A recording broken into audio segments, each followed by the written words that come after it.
our topic for today is about Newton's second law of motion. Question here is, which among the two objects, we have here the ball, and we also have here the rock. So which among the two can be moved or can change its position immediately?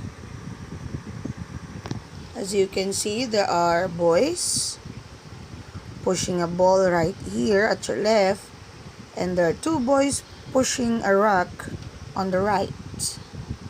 So which among the objects can be moved faster or can have a change in position? So our word here is change in position. Okay.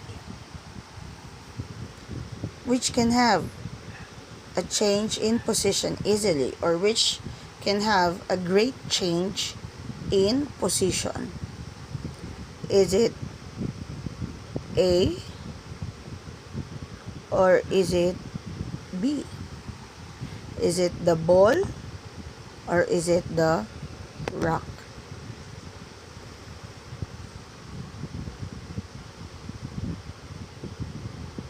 Yes, that's right.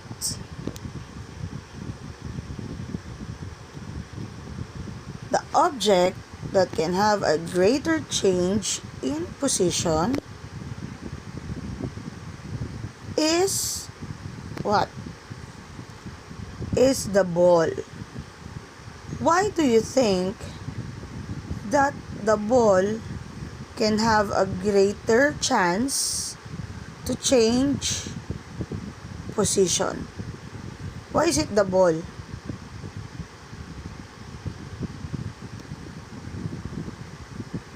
Correct. The ball has what? What does the ball have? First, it has lesser mass. What else? It has a lesser mass. And then next is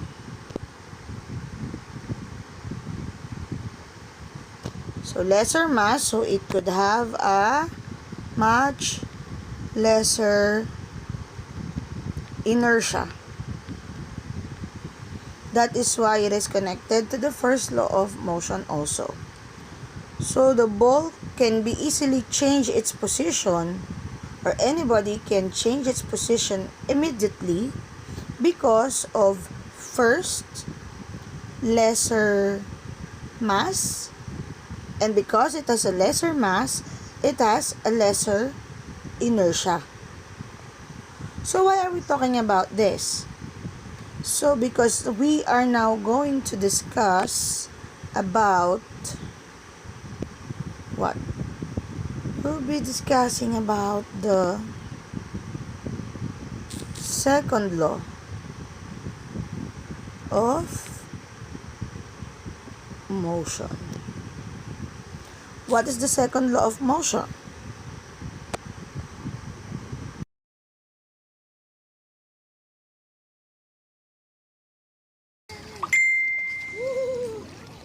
Kamay! Please, pajak. Start! First! Nakatouch na yun. Paano naman? Okay. So what have you noticed on the video?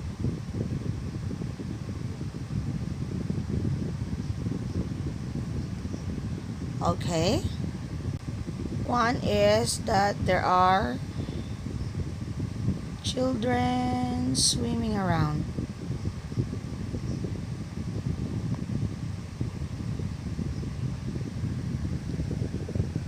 Yes, that's correct. They are swimming. A change in position. There is a change in position of those who are swimming on the video, right? Okay. So there is a change in position, or we can also say that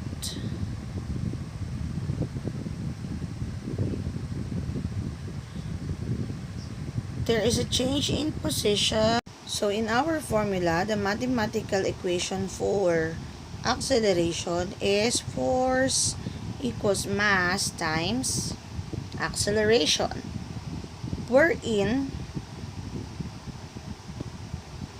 F stands for force,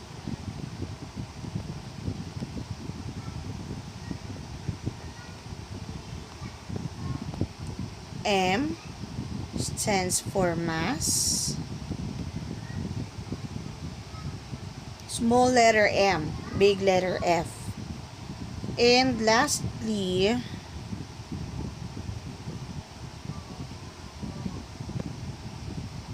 A stands for acceleration. Okay?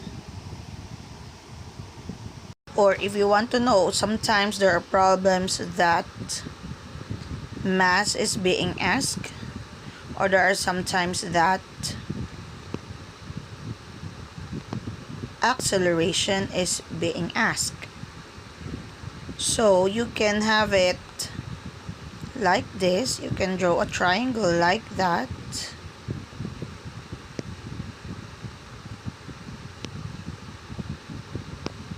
Then just equation there. So that is mass, acceleration. They are beside one another, and the force is on top. We'll put it here. The force equals mass times acceleration. If you are looking for the mass,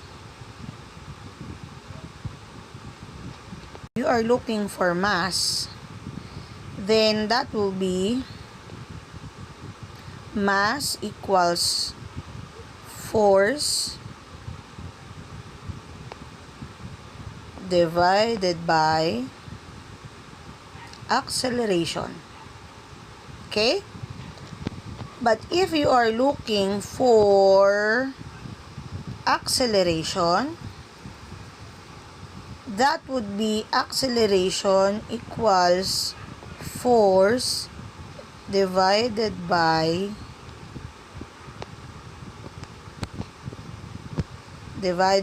mass. Okay, is that understood? Very good.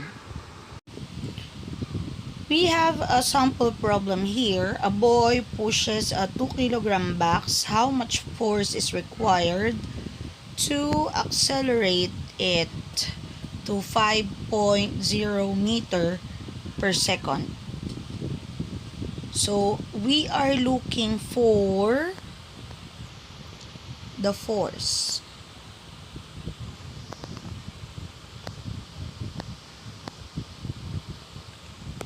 We are looking for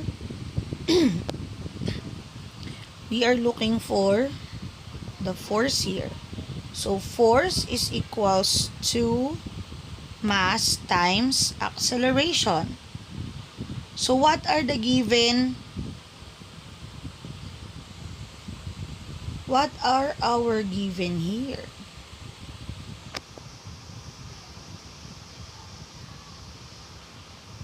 Okay, our given here is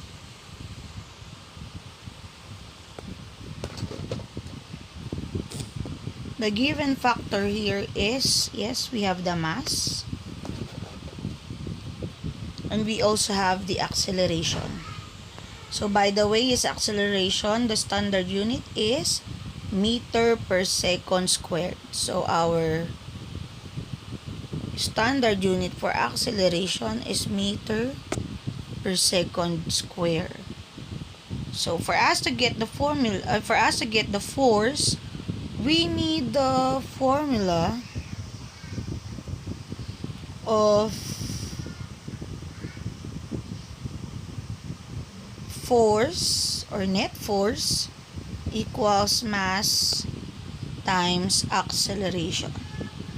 So we just put the given data. We just follow the formula. 2 kilograms times 5.0 meter per second squared. So